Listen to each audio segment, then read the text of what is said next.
SIR এর প্রস্তুতিও তুঙ্গে রয়েছে।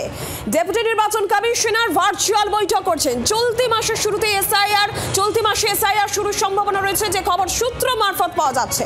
ডেপুটি নির্বাচন কমিশনার জ্ঞানেশ ভারতী ভার্চুয়াল বৈঠক করছেন। উত্তরবঙ্গ বাদে বাকি জেলার সঙ্গে এই ভার্চুয়াল বৈঠক।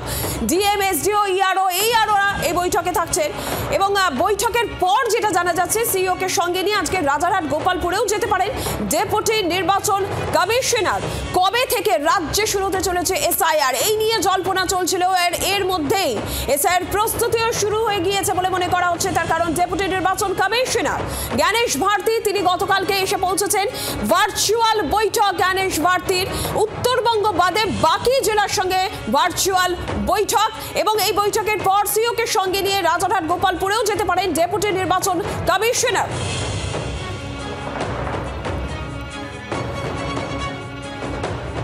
ডিসি তো আসছেন এখানে। ডিসি আলোচনা নিয়ে কি আপনার প্রিপারেশন কি আছে এসআইআর নিয়ে, গোটা স্টেটে কিরকম প্রিপারেশন আছে, বিএলও অ্যাপয়েন্টমেন্ট নিয়ে, আপনার যে আছে ট্রেনিং প্রোগ্রাম নিয়ে, বিভিন্ন যেটা আছে পরিকাঠামো, অনেক ইস্যু আছে পরিকাঠামো নিয়ে।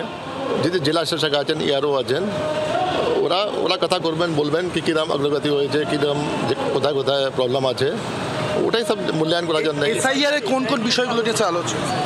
এসআইআর নিয়ে তো আলোচনা করতে এসছেন ডিসি। আমরা বিস্তারিতভাবে জানবো। অর্কদীপ্ত মুখোপাধ্যায় প্রতিনিধি রয়েছেন আমাদের সঙ্গে। অর্কদীপ্ত, বৈঠকের কি আপডেট পাচ্ছ?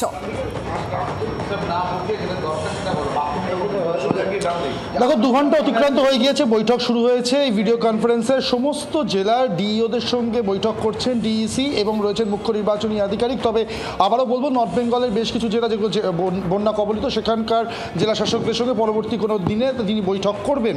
আপাতত 2 ঘন্টা সময় পেরিয়ে গেছে। যেটা সূত্র মারফত আমরা বৈঠক থেকে খবর পাচ্ছি, সেটা হচ্ছে মূলত বিএলও রিক্রুটমেন্ট এবং বিএলওদের ট্রেনিংয়ের ওপর খুব জোর দেওয়ার কথা বলা হয়েছে ডিএসির তরফ থেকে। এবং একই সঙ্গে যেহেতু ডিরেক্টর জেনারেল আইটি ডিপার্টমেন্ট উপস্থিত রয়েছেন, তিনিও কিন্তু অত্যন্ত সমস্ত বিষয়, যেটা এখন যেহেতু অনলাইনের মধ্যেই পুরো বিষয়টা করা হবে, তো সেই সমস্ত আপলোডিংয়ের কাজ অত্যন্ত সাবধানে এবং সজাগভাবে করতে বলেছেন। কারণ এই পুরো বিষয়টা কিন্তু রেকর্ডেড হবে ডিজিটালি।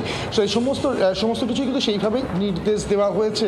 এবং একই সঙ্গে আরও একটা বিষয় যেটা খুব গুরুত্বপূর্ণ, যেটা আজ সকালে সিইও রাজ্য মুখ্য নির্বাচনী আধিকারিক যিনি জানিয়েছেন আমাদেরকে, যে এসআইআর নিয়েই কিন্তু মূলত আলোচনা করতে এই বৈঠক হচ্ছে এবং নিজের হাতে কী করে ফর্ম ফিল আপ করে আপলোড করতে হবে সেই বিষয়টাও কিন্তু দেখানো হয়েছে সমস্ত জেলা শাসকদের এবং অন্যান্য আধিকারিক, যেমন ইআরওদের। কারণ এই যে এনিউমারেশন ফর্ম বা ভোটার গণনাপত্র, এই ফর্মটা যেমন সমস্ত রাজ্যবাসীর কাছে যাবে, যারা ভোটিং রাইটস পাবে তাদের সকলের কাছে যাবে, প্রত্যেককে ফিল আপ করে সাবমিট করতে হবে। সেটা কি ফিল আপের কী প্রসেস, সেটাও শেখানো হয়েছে, এমনটাই খবর এই বৈঠকের ভিতর থেকে বেরিয়ে আসছে।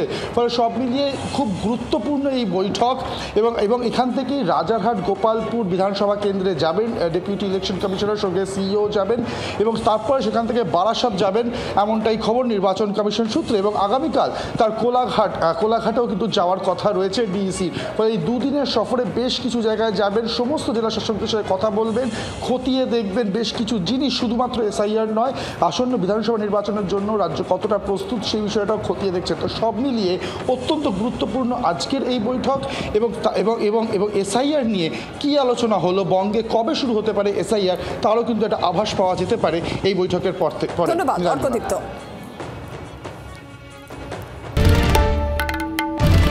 বাংলার আওয়াজ, বাঙালির আবেগ, জি 24 ঘন্টা।